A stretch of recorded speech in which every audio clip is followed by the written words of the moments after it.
आखिरी रोटी। सुधा वर्मा परिवार की बहू और अनुज की पत्नी है। परिवार में सुधा के अलावा सास निर्मला जी, ससुर केशव जी और एक देवर आशीष है। सुधा और अनुज के 2 बच्चे हैं, यीशु बेटा और रावी बेटी। रावी अभी 2nd स्टैंडर्ड में है, वहीं यीशु ने इसी साल स्कूल जाना शुरू किया है। निर्मला जी भी समझदार महिला हैं, जो सुधा की पूरी मदद करती हैं। साथ ही रिशु और रावी का भी एक अच्छी दादी की तरह बहुत ध्यान रखती हैं। कुल मिलाकर के ये एक हंसता खेलता परिवार है।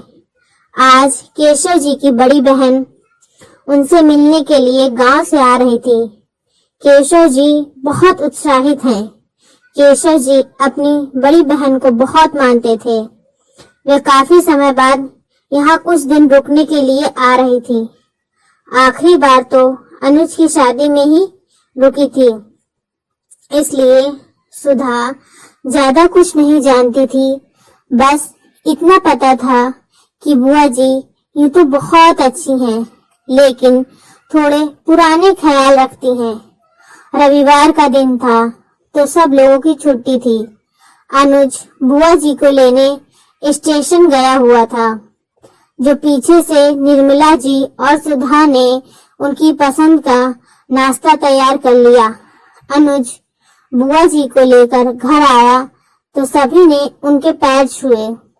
बुआ जी बच्चों को देख करके बहुत खुश हुई और अपने पोते पोतियों को खूब आशीर्वाद दिया। नाश्ता वगैरह करके बुआ जी केशव जी के पास बातें करने बैठी। उधर निर्मला जी और सुधा ने मिलके दोपहर के खाने की तैयारी शुरू कर दी। अब दोपहर को सब लोग खाना खाने बैठे। तब सुधा तो गरम गरम रोटियां उतार रही थी और निर्मला जी उन्हें परोस रही थी। जब सब ने खाना खा लिया तो सुधा और निर्मला जी भी साथ खाना खाने बैठ गई। आशीष घर पर नहीं था, तो उसके लिए निर्मला जी ने आटा रखवा दिया कि जब वह आएगा तो गरम गरम रोटियां सेक कर खिला देंगे। थोड़ी देर बाद आशीष घर आया और आते ही बुआ जी के पैर छुए तो बुआ जी ने उसे भी बहुत आशीर्वाद दिए।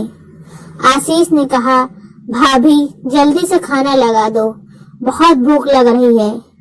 सुधा ने कहा कि अभी रुको, बस फटाफट गरम रोटियां बना देती हूँ। सुधा गरम गरम रोटी बनाकर आशीष को परोसने लगी।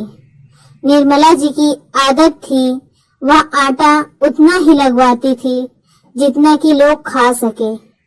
इसी कारण सुधा जब आखिरी रोटी सेक कर लाई तो बुआ जी ने उसे टोक दिया।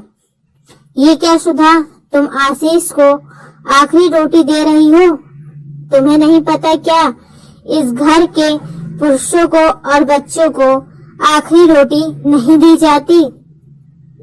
आशीष ने कहा, बुआ जी अब कहाँ अलग से एक रोटी का आटा लगेगा, कोई बात नहीं, खाने दो। है तो रोटी ही ना। और रोटी लेकर खाने लगा। बुआ जी को ये सब बिल्कुल पसंद नहीं आया। उन्होंने निर्मला जी से कहा, ये आखिरी रोटी तुम घर के पुरुषों को क्यों देती हो? तुम्हें पता है ना कि हमारे घर में रिवाज है कि आखिरी रोटी पुरुषों और बच्चों को नहीं दी जाती, बल्कि घर की औरतें वो रोटी खाती हैं। निर्मला जी ने ज्यादा कुछ नहीं कहा और बात को टाल दी, यह कहकर कि जीजी आगे से ध्यान रखेंगे। दूसरे दिन जब बच्चे स्कूल से आए तब तक सब लोग खाना खा चुके थे।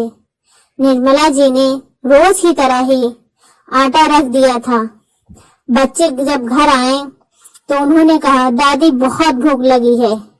तो निर्मला जी ने कहा कि बेटा फटाफट से हाथ धो कर बैठ जाओ, मैं तुम्हारे लिए खाना लगा देती हूँ। निर्मला जी अपने पोती पोतियों को गरम गरम रोटियां सेक कर खिलाने लगी और फिर वही आखिरी रोटी का तमाशा। बुआ जी ने फिर निर्मला जी को टोक दिया कि निर्मला, तुम्हें कितनी बार समझाना पड़ेगा कि बच्चों को आखिरी रोटी मत दिया करो। कोई नहीं जीजी, अभी तो मैं भूल गई, आगे से ध्यान रखूंगी। ऐसा कहकर निर्मला जी ने बात आई गई कर दी। लेकिन रात को बुआ जी ने दोबारा टोक दिया क्योंकि अनुज बाहर था, वो खाने के टाइम पर नहीं आ पाया, तो अपनी आदत अनुसार निर्मला जी ने उसके लिए आटा रखवा दिया। जब अनुज आया तो सुधा ने गर्मा गर्म रोटियां सेक कर परोसी, पर बुआ जी तो जैसे सब कुछ ध्यान रख रही थी। जैसे ही सुधा आखिरी रोटी लेकर आई, उन्होंने झट से कह दिया, अरे सुधा, कितनी बार कहा है तुमसे कि ये आखिरी रोटी तुम कभी भी बच्चों या घर के पुरुषों को मत दिया करो। पर बुआ जी, इससे क्या होता है? रोटी तो उसी आटे से बनी है। हाँ, रोटी उसी आटे से जरूर बनी है, लेकिन आखिरी रोटी पुरुषों को या बच्चों को नहीं देनी चाहिए। पर बुआ जी, इसका कारण क्या है, वो तो बताओ। अरे बेटा, आखिरी रोटी खाने से बुद्धि भी पिछड़ी होती है। पर बुआ जी, आखिरी रोटी और पिछड़ी बुद्धि का क्या लेना देना? देख बेटा, ऐसा है, आखिरी रोटी खाना हो तो तुम लोग खा लो, औरतें खा सकती हैं, पर घर के पुरुष और बच्चे नहीं खा सकते। तुम्हारे घर में 2-2 औरतें हैं, क्या वो ये रोटी नहीं खा सकती जो तुम लोगों को खिला रही है? केशव जी, जो इतनी देर से सब कुछ सुन रहे थे, उन्होंने कहा, क्यों जीजी, औरतों को बुद्धि की जरूरत नहीं है? ये कैसी बात कह रही हो? आखिरी रोटी का भला बुद्धि से क्या लेना देना? बुआ जी ने कहा, देख, औरतों को तो घर संभालना होता है, पर आदमी को तो बाहर जाकर कमाकर लाना होता है, और बच्चे भगवान पर रूप होते हैं, तो उन्हें आखिरी रोटी क्या देना? माँ बाप भी तो निकालते थे आखिरी रोटी, हमें तो कभी वो आखिरी रोटी नहीं देते थे। हम लोगों को तो माँ चूल्हे पर गरम गरम रोटी सेक कर देती थी, तो आखिरी रोटी खाने का तो सवाल ही नहीं उठता। और मैं तो माँ को भी आखिरी रोटी कभी खाते नहीं देखा।